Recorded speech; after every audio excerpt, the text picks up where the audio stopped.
Simmons here this evening, and I'll lay it out as I did the other candidates. You have a half hour, and certainly the group here I'm sure would like to ask you questions. And, okay. Thank you very much.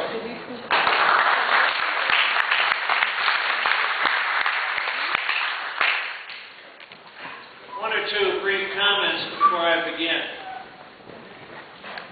Lieutenant Colonel Brown, also known as Senator Brown, also known as the Republican candidate for the U.S. Senate in the great state of Massachusetts, is now participating in what I believe will come to be called the Massachusetts Miracle. He is ahead. I predict he will win by at least a 4-point spread, 52 to 48, and for the first time in over half a century, Massachusetts will get some real Republican representation in the U.S. Senate.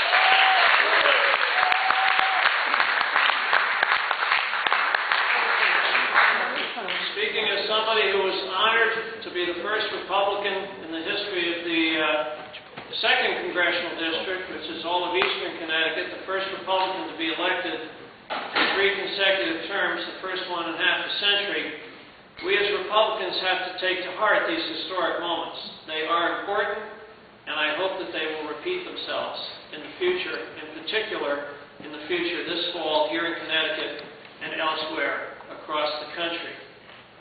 My name is Rob Simmons. I'm a candidate for your nomination to run as a Republican for the U.S. Senate, and I've been working for the past year, working hard to make sure that the next senator elected here in the state of Connecticut is a Republican. A Republican. And if there are any Republicans in the crowd, you can applaud. Who's Rob Simmons? He's the grandson of a man who was born in New York City, poor, oldest of 7, went to work at the age of 14.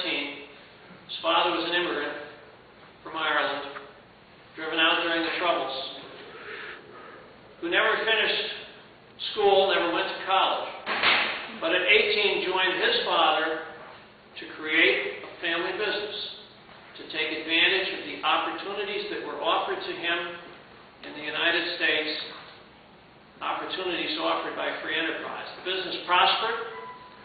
It wasn't romantic. It was cast iron sewer pipe, if you will. But it prospered, and at 38 he took over the family business, and before he died he'd owned and operated 5 family businesses in New York City. The opportunity, the free enterprise, the entrepreneurship, the hard work were for him the American dream. And I believe the American dream is at risk in America today. That the encroachment of an aggressive federal government, the cost of an overreaching government, is taking our freedom away. And it's something that calls many of us to active service in support of candidates to bring about constructive change. My other grandfather Rule, and Robert Rule Simmons, was privileged to have an education, privileged to have the opportunity to own and operate a newspaper on the west coast of the United States of America. And in the 1930s, in the depths of the Depression, a group of what were called at the time unscrupulous politicians took over the county government. They stole an election, and before it was over, they shot a sheriff serving a warrant, shot him dead on the porch of the perpetrator of the takeover. My family had to leave their home for 6 to 8 weeks. The newspaper was set on fire. Granddad spent 6 weeks in the paper publishing and editing with a skeleton staff, food coming in during the day. When it was all over, the perpetrator was arrested and incarcerated for murder, and another 13 people were rolled up. And for that, my grandfather, my mother's father, won the Pulitzer Prize, the gold medal for the most meritorious public service of any newspaper in America. So my family comes from a line of businessmen and women. My family believes in free enterprise. My family believes in public service. And I'll tell you what I believe in. Years ago, as a young second lieutenant, receiving my bars at Infantry Officer Candidate School, Fort Benning, Georgia, I was handed an officer's guide. And in the officer's guide was the Code of Ethics for Public Service, and I printed on the back of my card. And for those of you who want to check, it's on the back of the card. Code of Ethics for Government Service. That public office is a public trust. Public office is a public trust. And my TAC officer told me at the time, Simmons, the gold bar, the gold braid, the uniform, the salutes, it's not about you. It's not about you. It's about the soldiers that you lead. It's about the chain of command in which you find yourself. It's about the mission you are obligated to accomplish. And that idea that I occupied a position of trust, an office of trust, and that public office was a public trust, sustained me through 20 months in Vietnam, through some of the worst fighting in the war, the Tet Offensive.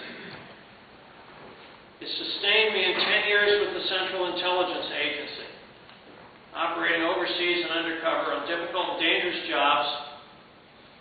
Initially, jobs not unlike the jobs that took 7 of my colleagues in Afghanistan a month ago. Paramilitary operations with a Special Operations Division in a war zone. And later, undercover in an embassy overseas, operating against a nuclear proliferation target. Again, public office is a public trust. My CIA service was part of that. I went on to serve in the U.S. Senate as a staffer, going from intern to legislative assistant, and then staff director under Senator Barry Goldwater. I worked for him for 4 years as his staff director on the Senate Intelligence Committee before returning home to Connecticut, teaching at Yale and UConn, and getting involved in local politics. All politics is local, they say. I was a town chairman for 4 years. Tough duty. Not easy. I ran for selectman. I lost. I'm sure nobody in the room has ever had that happen before. How you doing, guys? Good to Fine, see you. thank you. Fine. You know, there is life after losing a race for a selectman. You just have to get up and get at it. But I lost that race. I went on to run for state representative. In a race they said a Republican could not win. The district's only 23% Republican by party affiliation. I won it, and I won 4 more. And did my best to serve the people of my district, 43rd District, Stonington, North Stonington, Mystic, Old Mystic, and Pawcatuck. After 10 years in the Connecticut General Assembly, I term limited myself and ran for Congress. Again, another race that I couldn't win. 20% Republican by party affiliation against a 20-year incumbent who promised to outspend me 3 or 4 to 1. We worked hard. We got the support of the people. I won that race and went on to win 2 of the next 3 races. I lost my last race by 83 votes. It was the closest race in the country. So you see, I've had the opportunity to take the philosophy of my family and put it to work. Public office is a public trust. Service above self. Service above self.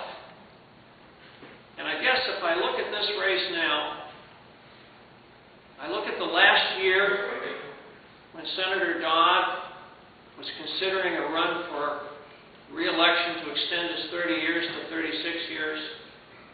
I was gratified that the people of the state of Connecticut recognized that he had to go, that we had to dump Dodd, and that citizens were rising up with that message. And I was also I was gratified that the same citizens felt that I had the capacity to serve in his place, and I led in every poll.